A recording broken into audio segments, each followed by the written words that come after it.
लालचंद नामक जड़े व्यापारी थिले जी तांको कंजूस गुण पाई समग्र सहर में प्रसिद्ध थिले। से तांको चाकर मानकु फाटी जाइथिबा पोशाक पिंधिबा को बाध्य करुथिले। निजे मध्य पुराना जोता सिलाई करी पिंधुथिले एवं घरे आवश्यक सामग्री मान मध्य किणु नथिले। जदि तांको पत्नी किंबा पिला माने किछि मागुथिले से सेमानक उपरे चिड़ुथिले एवं कहूथिले टंका गछरे फळु नाही, आमको संचय करने को पड़िबो। लालचंद को पाखरे धन दौलतर कौन अभाव नथिला, किंतु से समस्त कार्य खर्च कमाइया को चाहूथिले। से सबुबले निजर टंका को गणुथिले एवं जेउटी खर्च बढ़ी पारे ताहा केमिति कमाई हबो ताहा सबुबले भाबुथिले।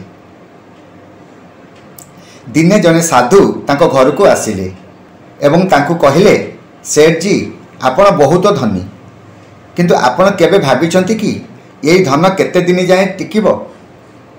लालचंद हसिबा को लागिले एवं कहिले, मु मो जीवन में बहुत धन संचय करिछि, यही धन केबे भी समाप्त हबो नाही।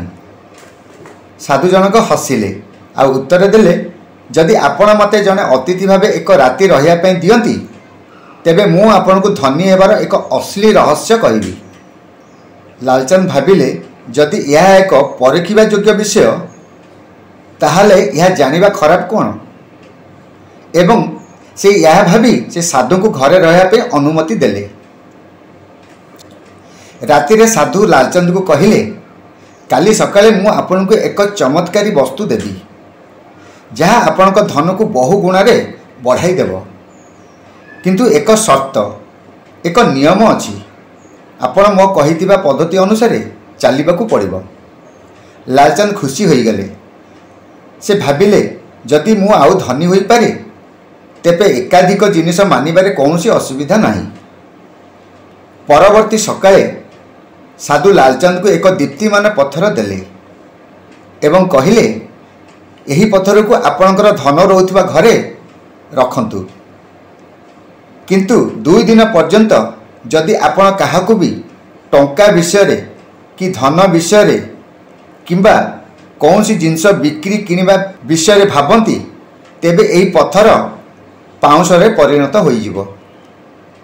दिन केते अग्रगति करिवो, समयटी किपरि बीतिबो ताहा लालचंद भाभी भाभी बहुत अस्थिर होई पड़ुथिले।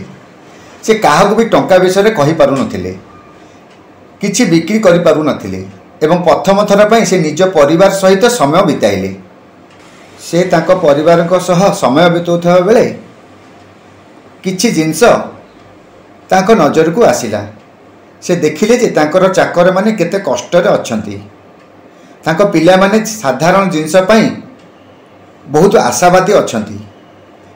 तांको हृदय रे परिवर्तन आसिला।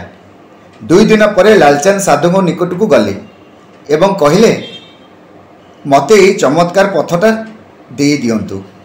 साधु हसी कहिले, ये पत्थरर कौनसी चमत्कार गुण नथिला, यही 2 दिन आपण जीवन को परिवर्तन कर देछि। आपण बुझी पारिछंती जे टंका मानव जीवन ठारू बड़ संपत्ति नुहे, जीवनर खुशी एवं प्रियजन माने असली संपत्ति। लालचंद ये शिक्षा को ग्रहण कले एवं तांकर कंजूसिया गुणर परिवर्तन आसिला।